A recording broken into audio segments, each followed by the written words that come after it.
everybody and welcome. Today I'm going to be talking about a category of game that we all love to hate. It's a lot of fun, but it's a lot of strife. These are the types of games that you can play and play and play, and potentially when you leave the table that night, then you might have a few fewer friends.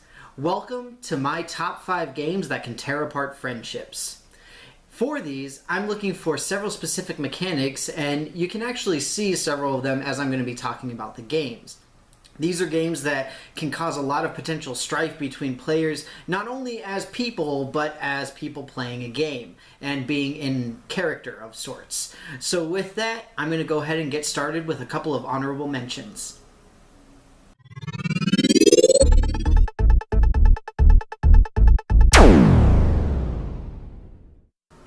My first honorable mention today comes to us courtesy of Days of Wonder. It's a really fun game that I've talked about briefly in the past, but not too much. The game is Small World. This is a really fun game that can obviously cause a great deal of strife with a lot of people, but to a much less, far less extent than a lot of the other games I'm going to be talking about. In this particular case, it's a really fun game. It's got a lot of expansions, plays relatively quickly, good mechanics, all that kind of stuff. In the end, though, this is a land grab game. That's all it is. That's really what it boils down to.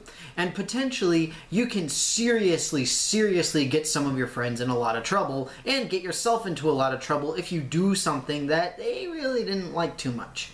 That being said, it's only an honorable mention simply because it is a land grab.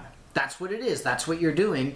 And people playing the game will more than likely understand, okay, you're grabbing the land. Not only that, but one of the main mechanics as part of the game is that when you're not necessarily bored, but when you feel that whatever particular race you're working with is no longer viable for your strategy, then you just get rid of them and you get a new race. Okay? But that being said, it doesn't mean that there can't be some animosity amongst the people after this game has hit the table. So that's why Small World is one of my honorable mentions.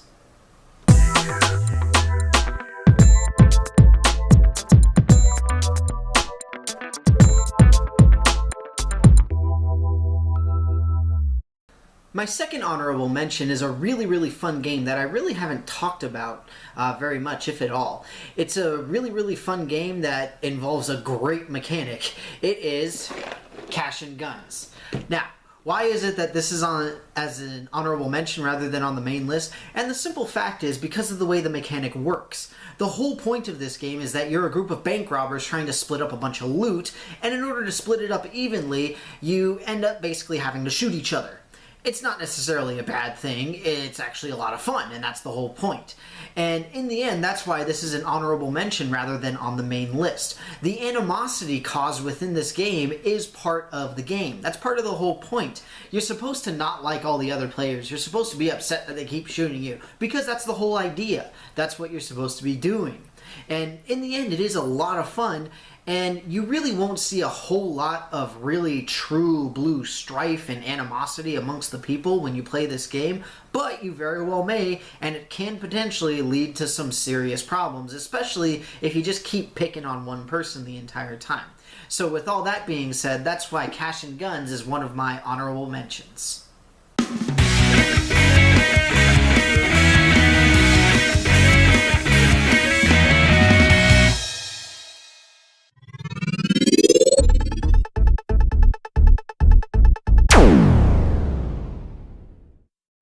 At number 5, I really don't have a single specific game that I'm going to be talking about, but rather it's more of a general category of game types. As an example for the category, I have Article 27.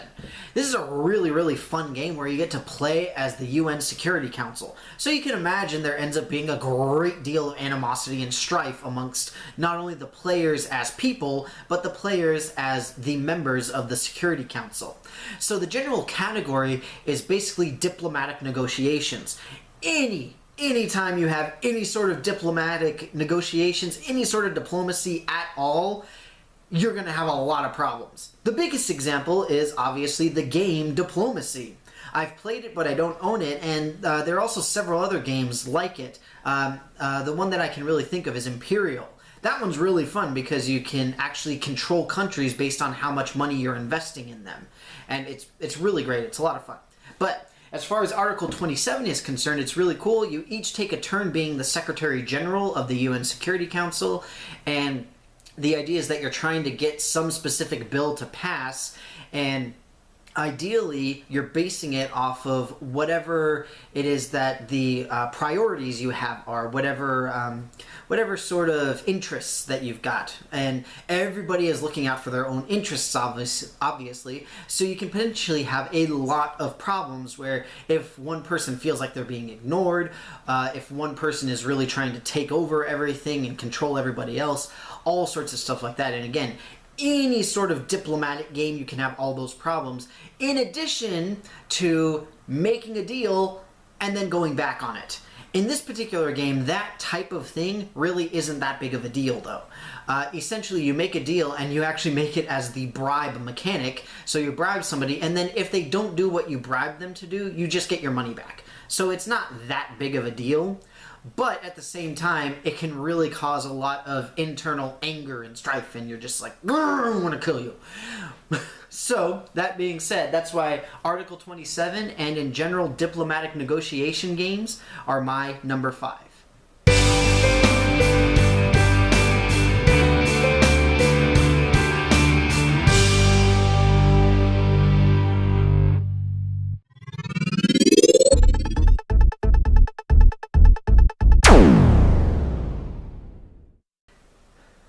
At number 4, I've got a great game that is, again, from Days of Wonder, a really wonderful publisher, and this particular one is actually a co-op game. Now, based on that, I'm sure several of you have realized the game is Shadows over Camelot.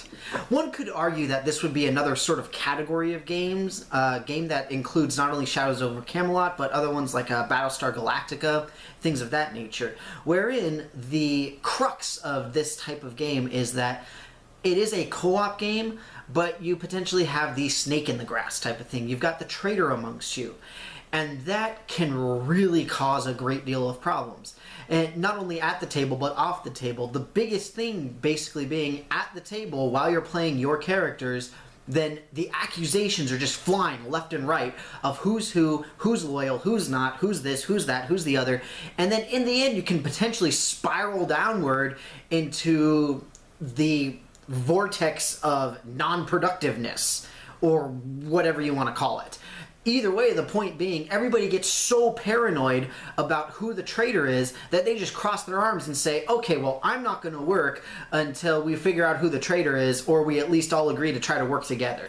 And you can have a lot of potential with that in games like this. I know for me personally, when I was playing this game a lot more, we would pretty much always lose to the traitor, but apparently you're not supposed to. I guess my particular gaming group is just a lot angrier than a lot of others. It's in the end, though, it's a really, really fun game. It's a really great game, and if you really want to, you can take out the traitor mechanic in any game like this. So then it does really become that fully awesome cooperative type game, which isn't a bad thing, but I think that the strife and just a pinch of animosity amongst the players really makes for a much more interesting play style. So that's why Shadows over Camelot and other games like it are collectively my number 4.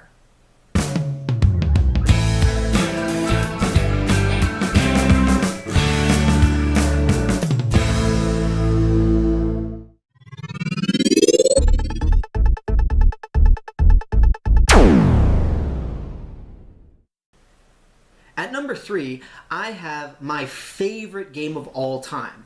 This is a game that has gone through many, many different iterations over decades, and through not only somewhat different styles, but also different publishers. And in this particular case, I have my Fantasy Flight version of Cosmic Encounter.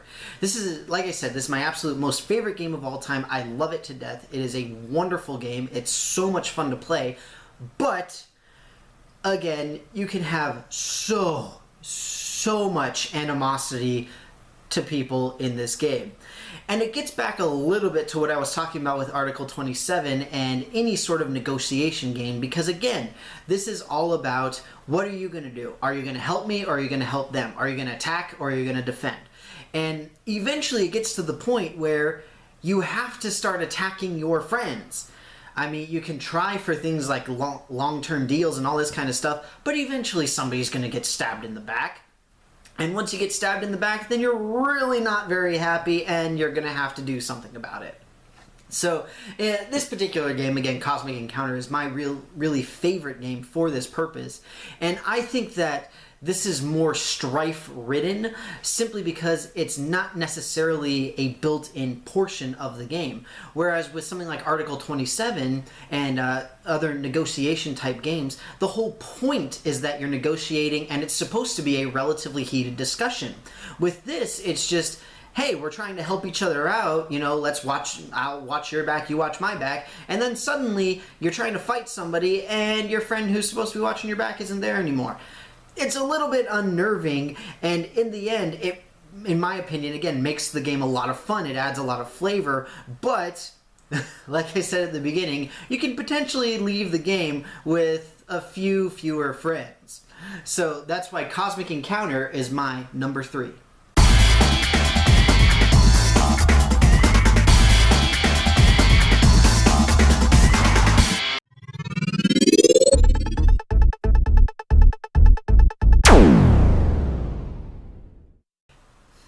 At number 2, I've got one of my favorite games that I have talked about at length several different times. And again, this is another game that can sort of be construed as more of a category than anything else. And in this case, we've got Twilight Struggle. Twilight Struggle is obviously a wonderful, wonderful game whose praises have been sung across the interwebs and all over the place. It is an incredibly great game, very well crafted, lots of fun to play. Just in general, a wonderfully made and wonderfully built game. Now, why is it that this is a game that can cause strife? Well, for one thing, strife is really built into what the game is. The whole point is that it's the Cold War. You have strife right there.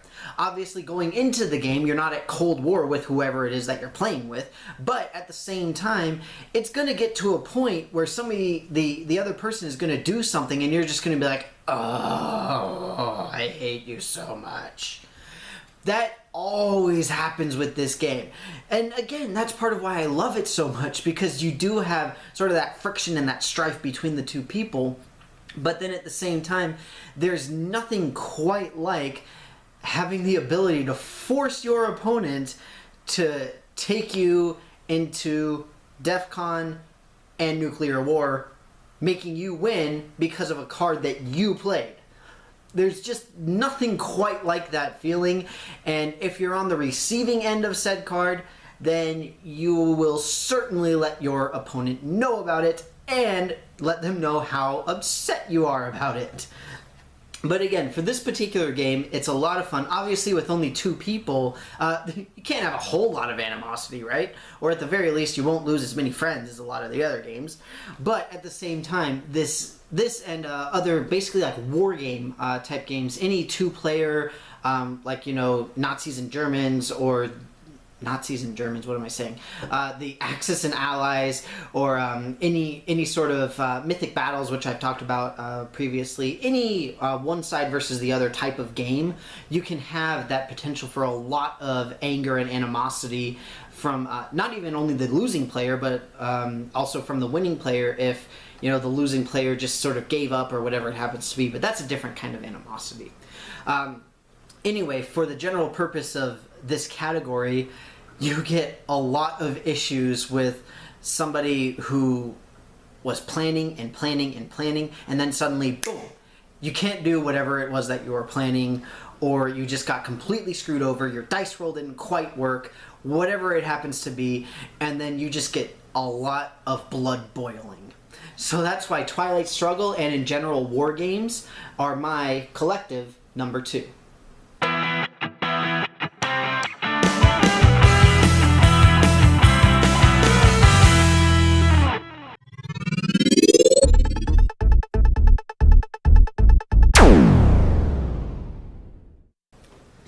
At number 1, I have a game that probably won't be too surprising to many of you. It's a really great game based off of a very popular intellectual property right now that comes to us courtesy of Fantasy Flight. And the game is The Game of Thrones, or rather, A Game of Thrones, I'm sorry.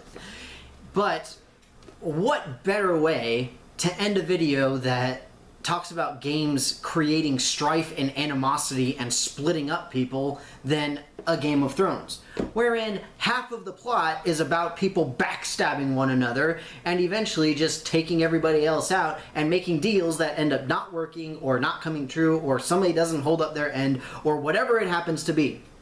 This game really epitomizes the entirety of what I'm making this video about. It's so great, so much fun, and basically what the instructions say, everything is really based off of the support mechanic, at least to a very large extent, the support mechanic, because that's really where the negotiations and the back and forth really come into play. Because it's, yeah, I'll help you out, I'll help out your army so that you can move and expand and do whatever it happens to be. But then it's so easy to not only backstab people, but to make the side deal where it's like, I'm actually not going to help him, I'm really going to help you, and all that stuff. And in part, that's really why Game of Thrones beat out Twilight Struggle and other games like that, is simply because the more people you have, the far easier it is to get a massive amount of animosity. It's a lot more difficult with just two people because then you don't really have the backroom deal type of things. Whereas with a game like this, that's all that it's made up of. And if you've read the books or watched the show, then you know that's what Game of Thrones is about. It is about making the backroom deals, and it's about not keeping your word, and it's really about just stabbing everybody in the back. It's great, it's wonderful, it's perfect for this category, and that's why I would be a fool to pick anything except a Game of Thrones as my #1 game that can split friendships.